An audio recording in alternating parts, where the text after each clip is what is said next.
श्री स्वामी समर्थ नवीन ब्लॉगमध्ये मनापासून स्वागत। तर आता तुम्ही बघू शकता तिथे भांडे दिसत आहेत। तर मी पहिल्यांदा एक चहा घेतला आणि नंतरच माझ्या केकला सुरुवात केली। तर एक होता मला आलेला हा चॉकलेट फ्लेवरचा अर्धा किलोचा केक होता आणि तो होता 6 मंथ बर्थडे शिवांश अशा छोट्याशा बेबीसाठी होता ते केक। आणि त्यावरती मी सुंदर अशा प्रकारे डिझाईनही काढलेली आहे आणि त्याच्यावरती नाव पण काढलेलं बघू शकता तुम्ही इकडे 6 मंथ बर्थडे शिवांश असं त्यावरती नाव मी काढलेलं आहे। आणि डिझाईन त्याची कशी झालेली आहे तेही तुम्ही कमेंटमध्ये सांगायला विसरू नका। आणि खरंच केक बेकर्सची लाईफ खूप खराब असते। तुम्ही म्हणाल काय झालं बाबा ताईला अचानकच, तर बघू शकता तर अशा ठिकाणी तुम्हाला कळेलच पुढे मी काय बोलणार आहे। तर मी आता इकडे सर्व केक डेकोरेट करून घेतलेला होता आणि असं काय झालं मी सगळं आवरलं आणि आता मला वाटलं की दुसऱ्या केकची ऑर्डर मला येणार नाही म्हणून मी कंटाळा केला आणि एक केक बनवून मस्तपैकी त्यावरती ते टॉपर पण इथे मी ॲड केलेला आहे तुम्ही बघू शकतात।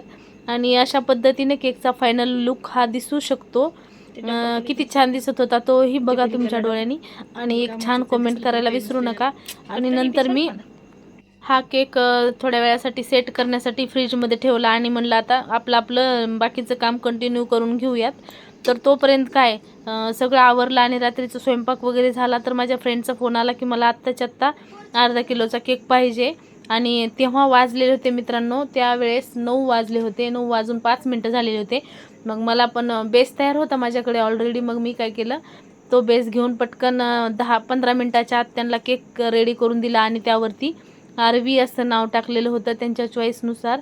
आणि बघू शकता तुम्ही या केकची डिझाईन कशी वाटली। आणि तो पहिलाही चॉकलेट फ्लेवरचा केक होता आणि हाही मग म्हटलं आपल्या चॉईसवर बनवायला सांगितलं तर हाही आपण चॉकलेट फ्लेवरचाच बनवूया। तर अशा पद्धतीने ह्या केकचाही फायनल लुक तुम्ही बघू शकतात कसा दिसत होता केक। आणि हे आरवी नावाच्या एका छोट्याशा मुलीसाठी होता आणि त्यांनी खूप उशीर ऑर्डर दिली होती। म्हटलं चला तुमच्यासोबत व्हिडिओ शेअर करावा। कसा वाटला व्हिडिओ नक्की कॉमेंट करून सांगा। श्रीकृष्ण।